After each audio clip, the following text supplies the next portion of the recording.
Good morning to all of you. In this video, I will discuss with you the in-text question of the chapter Force and Energy. Okay, again we have revised this chapter previously, so now I am going to discuss with you the in-text question. So the first question is, what effects are produced by force?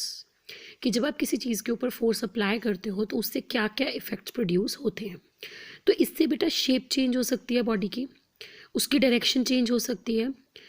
अगर moving object है तो आप उसको rest पे ला सकते हो, मतलब उसको स्टॉप कर सकते हो.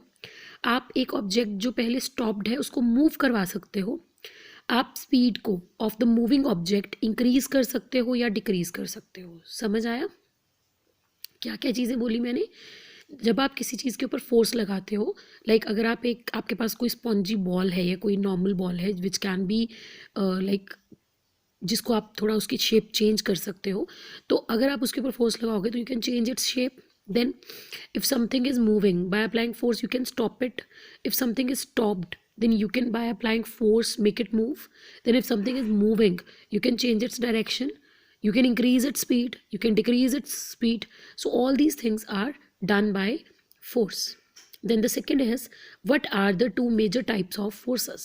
दो major type of forces कौन से होते हैं? So these are contact forces and non-contact forces. Okay, contact forces कौन से होते हैं?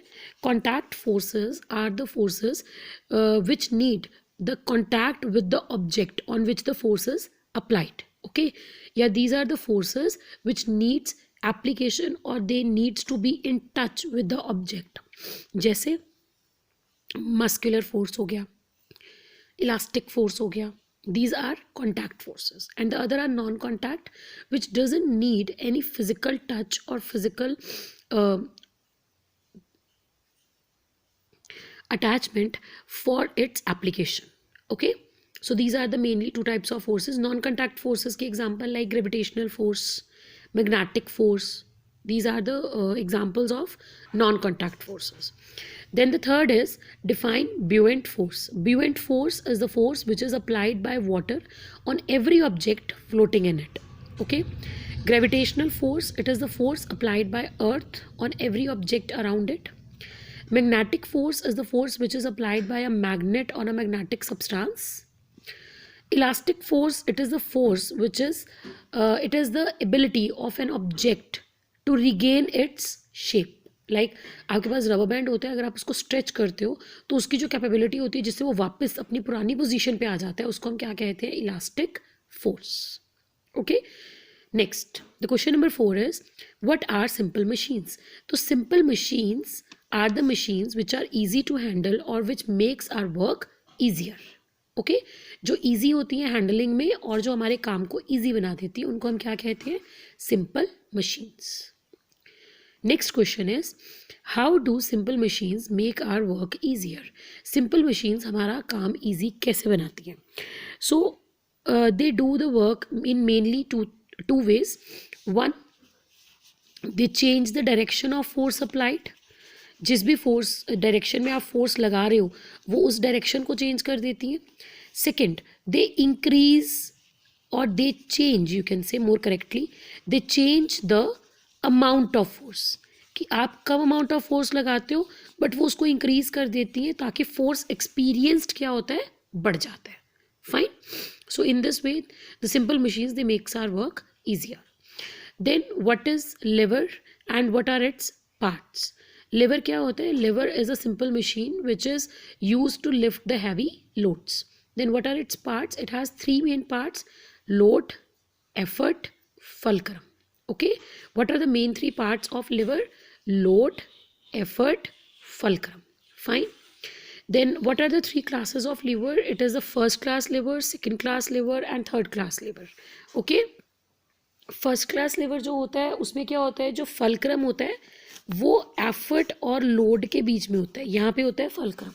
ठीक है, जैसे सीजर हो गई या आपका प्लायर हो गया, ये सब. सेकेंड क्लास जो लिवर होता है उसमें क्या होता है? जो आपका फल्क्रम है वो साइड पे चला जाता है. ठीक है, और यहाँ पे आपका लोड आ जाता है और यहाँ पे आपका आता है effort. Fine, this is the second class of lever. Its examples are like bottle opener हो गया या फिर नट क्रैकर हो गया. ठीक है। Then the third class of lever क्या होगा, जिसमें फलक्रम तो यहीं पे ही रहता है बट लोड और एफर्ट अपनी पोजीशन चेंज कर लेते हैं। लोड यहाँ पे आ जाता है और एफर्ट यहाँ पे आ जाता है। इसमें आता है आपका फिशिंग रॉड या आपके आइस टोंग्स, ये सब। Okay, so these are the three classes of lever and you have to give the examples also. Then what is a screw? Screw भी एक सिंपल मशीन होती है which is formed by the combination of inclined planes. जैसे ये देखो, ये एक inclined plane है, ये एक इंक्लाइंड प्लेन है, ये एक इंक्लाइंड प्लेन है।